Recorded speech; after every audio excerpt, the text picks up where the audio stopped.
आज हामीहरू स्याटरडेको स्याटरडेको खाजा यता पानीपुरी बन्दैछ है गाइज। हेर्नु यहाँ भर्खर स्टार्ट गरेको। यहाँ हाम्रो कविता सिस्टरले अचार बनाउँदै हुनुहुन्छ आलुको। अनि उहाँ सुयसना सिस्टरले ल्याबको सिस्टर वरिष्ठ सिस्टर होइन पानीपुरीको सुप बनाउँदै हुनुहुन्छ।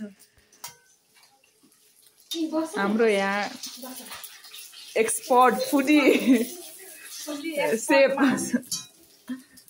उहाँले विभिन्न प्रकारको चिज बनाउनुहुन्छ, जसमध्ये पानीपुरी पनि एक हो। खाइजान्छ। ऋषि बाबु के खाने आज? काशी दिले गाइज यो चाहिँ सुप बन्दैछ कि हेर्नुस् ल के हालेर छ नाम त थाहा छैन। त्यही पनि हेर्नु मिसन सर काशी दिले ल तपाईलाई मिस गर्दैछौँ हामी पानीपुरी खानको लागि।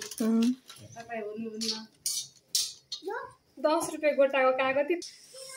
ल है गाइस अचार रेडी भएछ, पनि रेडी भएछ, यो पनिर पनि सक्यो, यो बन्दैछ अझै धेरै खाने भनेर प्रियङ्का सिस्टरले धेरै मनाउँदै हुनुहुन्छ। गाइजहरु यति धेरै म खाइसक्छु, तपाईहरु कति खान सक्नुहुन्छ कमेन्ट गर्नु होला है।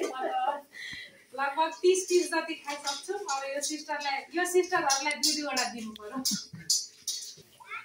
ओले दही हाल्नु के हाल्नु त्यसमा के हाल्ने? अचार माथि दही हाल्नु। यतिको चाहिँ हुनु पर्छ। के खाने ऋषि? तपाईहरु पनि आउनु ल गाइस। प्रियङ्का सिस्टरको ब्लगलाई मैले हाइचेक हानेको खाएन गाइस। खाने बेला सक्यो गाइस। अब यो लास्ट 1 पिस थियो। अब हामी खानेतिर लाग्नु पर्यो। रेडी भइसक्यो। अब खाना हतार छ। उहाँ सिस्टर खाँदै हुनुहुन्छ। कविता सिस्टर पनि खाने हो गाइस। तपाईँ एक्लै अघिदेखि खाइ गर्नुहुन्छ। एकछिन पर्खिनु हामीलाई पनि। ए ऋषि बाबु के खानु भएको? पुष्प। अब हामीहरू स्टार्ट गर्यौँ। मैले स्टार्ट गरिसकेँ। कविता सिस्टर खाइसक्नु हो।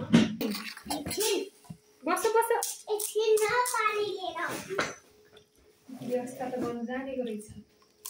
पानी लिएर आउँछ।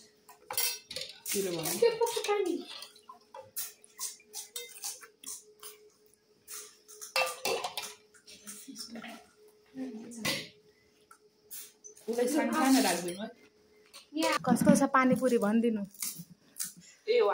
A1 त्यसो भए यसमा पनि हालिदिनु। यो ऋषि बाबुको हो सानो वाला।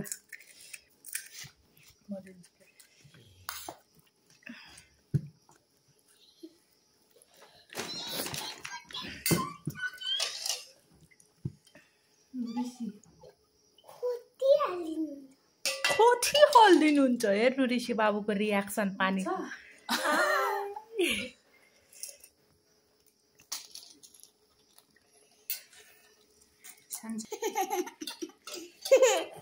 अहिले घाँटीमा अड्किन्छ।